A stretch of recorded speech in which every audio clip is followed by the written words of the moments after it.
I'm trying to deal with these problems in the healthiest way possible. I'm doing so much therapy, and it's going real bad. Oh, it's going bad. But that's not my therapist's fault. I need to make that clear. My therapist is an incredible person and a very, very qualified mental health professional. The problem is with me and the little thing I like to call my personality, right?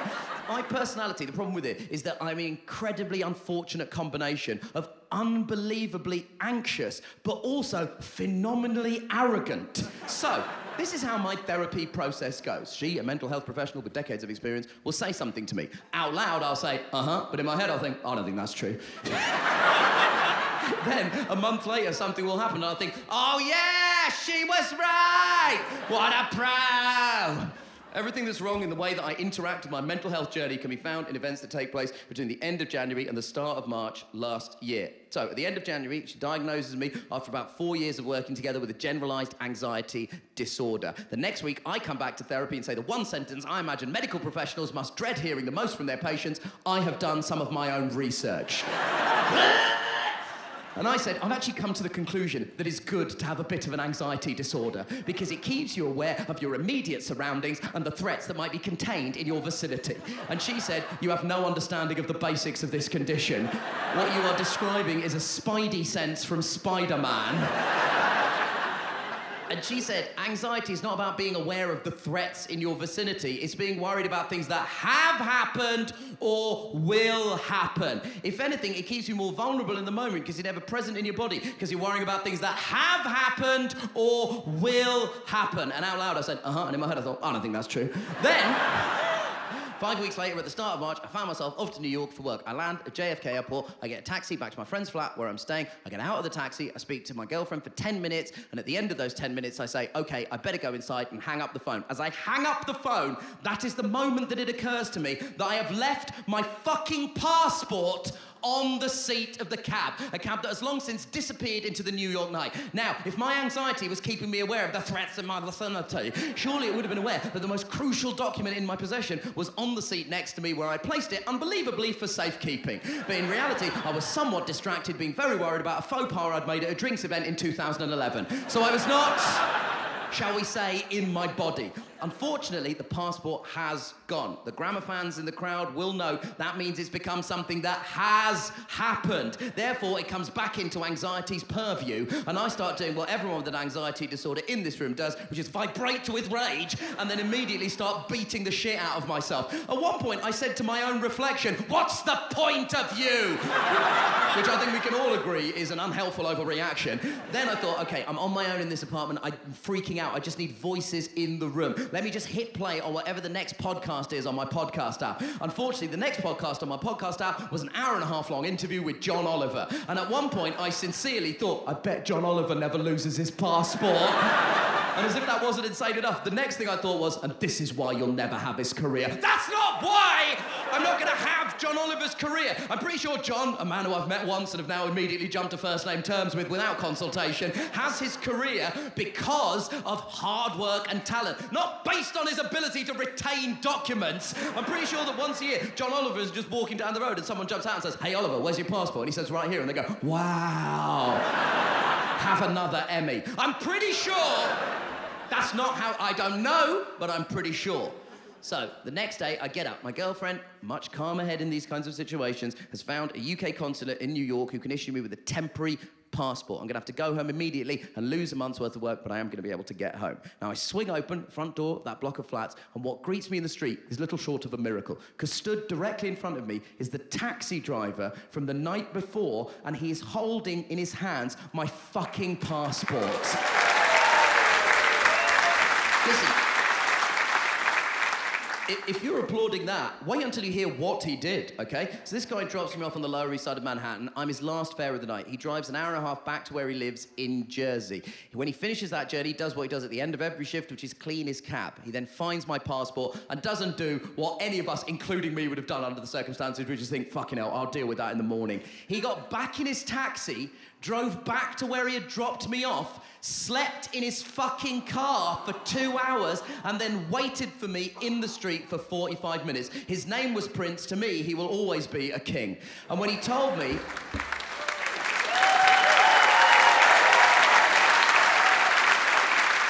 When he told me what he had done. I said, Prince, why did you do this? I so appreciate that you did this, but why did you do this? Now, some background. The thing you need to know about Prince is his family's Indian. He's from Punjab, my family's from Kerala. In the cab ride over, we talked at some length about our shared Indian ancestry and upbringing. So when I asked him why he'd done it, he said this to me.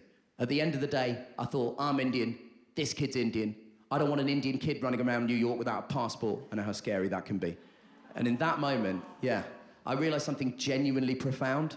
Racism is incredible when it benefits you. Because based on the look in Prince's face, if that had been a white guy's passport, he would have immediately frisbeed it into a New York City sewer, whipped the bandana off a Ninja Turtle while shouting, "That's for giving one of my jewels to that woman."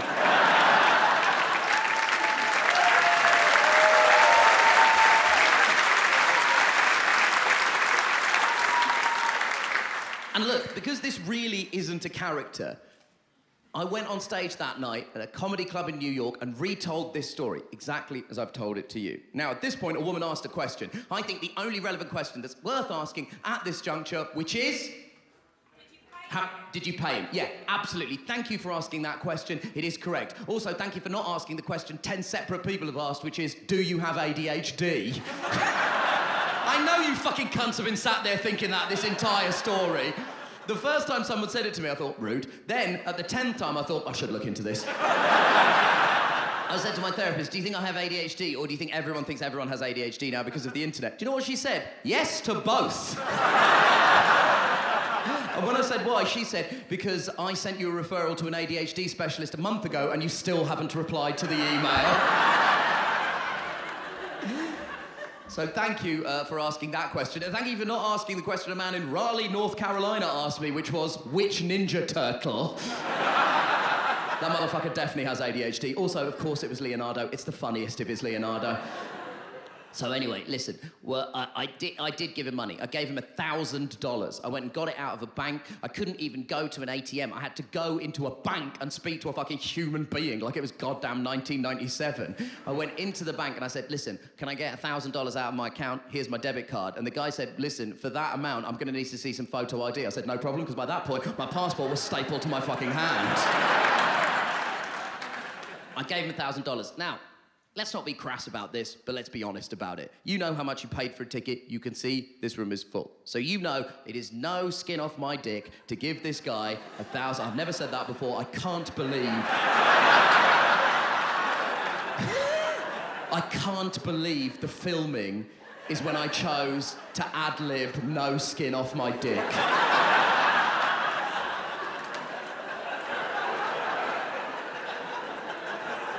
Jesus fucking Christ. It was truly no hair off my ball bag.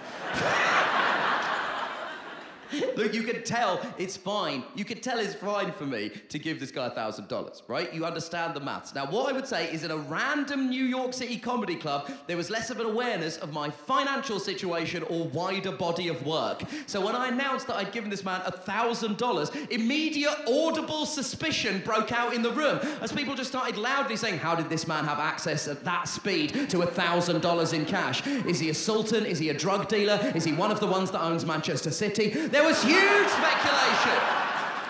I heard the speculation, became defensive, and find myself saying, I'm actually very famous at home! At which point, a woman sat right in the front row, puts up her hand and says, I'm from England and I've never heard of you!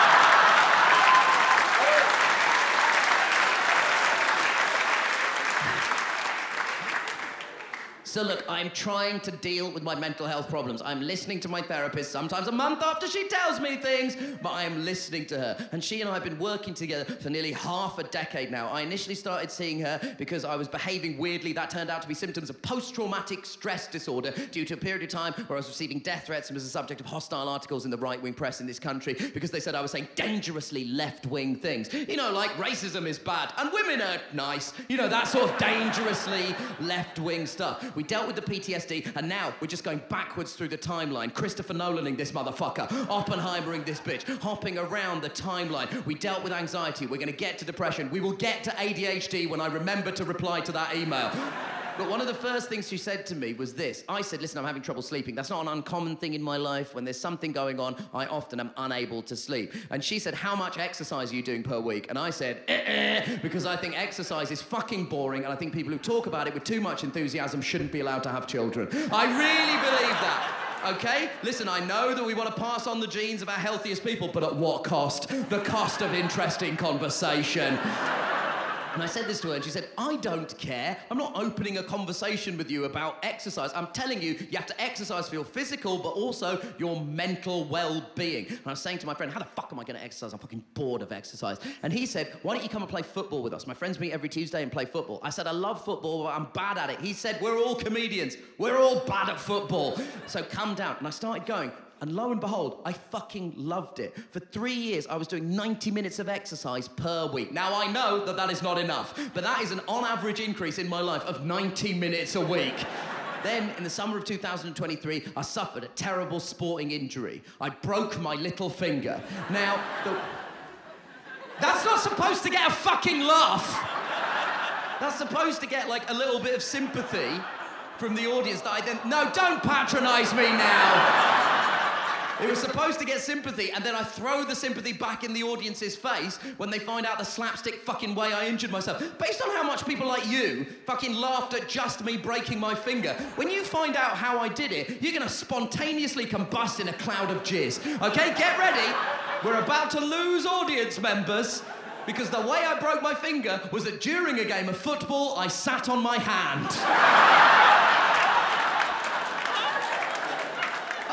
Everybody's jizzing everywhere. It's like Pompeii up in here. I will tell you the full story, okay?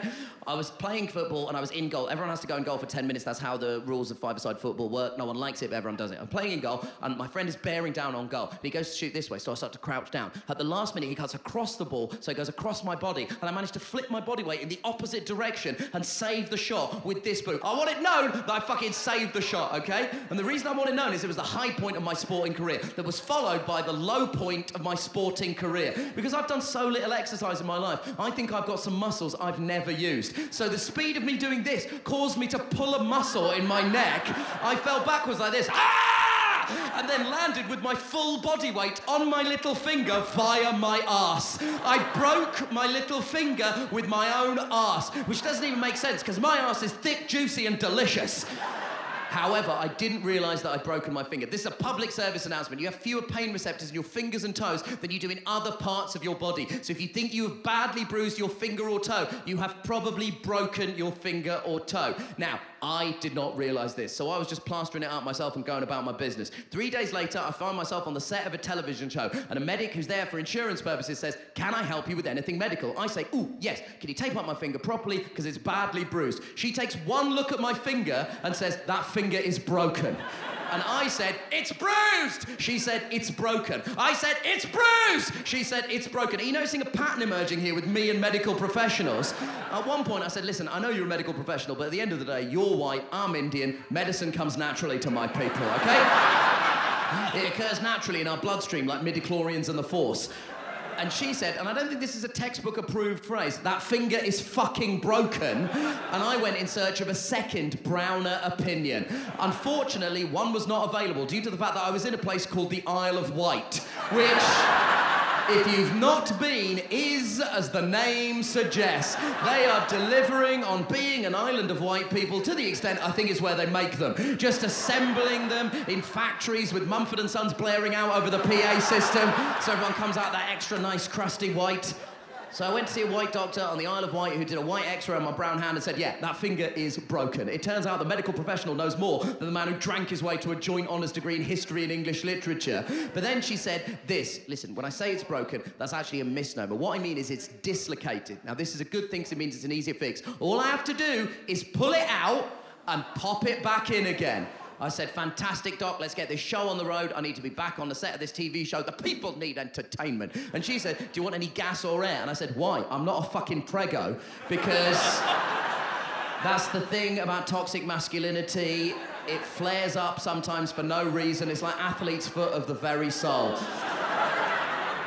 And she said, do you want any pain medication? And I said, let me summarize the events of the last 3 days for you, Doc. I broke my finger and then have just been walking around like this the whole time without even realizing it was broken. What does that tell you? It tells you I've got a very high pain threshold. And then I fainted. I fainted. To be clear, not when she pulled on my finger. When she touched my hand, the thought of her pulling on my finger caused my brain to go into immediate shutdown mode. I pass out on the floor of A&E in the Isle of Wight, and then I learned something about myself. I learned that I'm arrogant on a subconscious level. I know that I'm arrogant on a conscious level. Horrible to understand, it extends to my subconscious. As I found out when I attempted to style out a faint as soon as I regained consciousness. She did this. Mr. Kumar, Mr. Kumar, Mr. Kumar. And the first thing I said was, may I help you?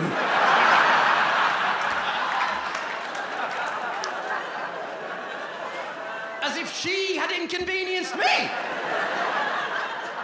So then by this point, I'd landed on the finger and broken it even worse, so I had to come home and get it operated on. And now it bends like this, but apart from that, it's absolutely fine. Now, listen, this is supposed to be where this bit of the fucking show ends. Then, on the 1st of October last year, in the middle of the UK leg of this tour, something happened. I was back playing in my regular game, Tuesday football, and I was running back into my position. I'm a defender. I'm a defender. I was running back into my position, and out of the corner of this eye, I can see that my friend is about to take a shot. I think he hasn't seen me. I could just spin my body this way, stick this foot out, and knock the ball out of his path and prevent him from taking the shot. Now, I am correct about all of these things. I spin this way, stick this foot out, knock the ball out of his path, prevent him from taking the shot. Here's what I don't prevent him from doing, starting to take the shot. This man swings into the space where he thought the ball was and crashes studs first into the top of my foot. And all I can think in that moment is, I don't think that is bruised. And I'm only telling you this, Hackney, because I consider this story to be one of great personal growth. Because what did I do? I immediately went to hospital. I went to hospital and had an X-ray done on my foot, and the doctor came out and said, yeah, you've broken your toe. Now, when I say you've broken your toe, that's actually a misnomer. What I mean is you've dislocated your toe. Now, this is a good thing because it means it's an easier fix. All I have to do is pull it out and pop it back in again. And then she said, do you want any pain medication? And I said, I want every piece of pain medication you have in this hospital. Here's what I want you to do. Get all of it, put it on a table, split it in half. Take the first half, shove it down my throat. Take the second half, ram it up my arse. While we wait for those two groups to meet in the middle, I want you to inject me full of whatever killed Michael Jackson. She said, lidocaine will suffice. She injects my foot with lidocaine, it goes numb. She pulls it out. Pops it back in again. And then I had to wrap my foot in a bandage, and for the next month, I had to do shows sat on that stool, thus failing to fulfill 50% of my job description as a stand-up comedian. But then after that, it was absolutely fine. And initially, I was reluctant to tell either of these stories on stage, right? Because it doesn't feel consistent with my personal brand. This is not how you, my audience, the fuming, disgruntled leftists, want me to have injured my neck, hand, and foot, is it? You want me to have injured my neck because I was nodding too vigorously at a Naomi Klein op-ed piece? You want me to have injured my hand and foot because I was banging on the table while stamping on the floor and shouting, injustice is bad! But then I had to think about it, and I realised nothing other than these two stories could be more central to the core of my personal brand, because ultimately, a summary of both is that I hurt myself quite badly by turning too enthusiastically to the left.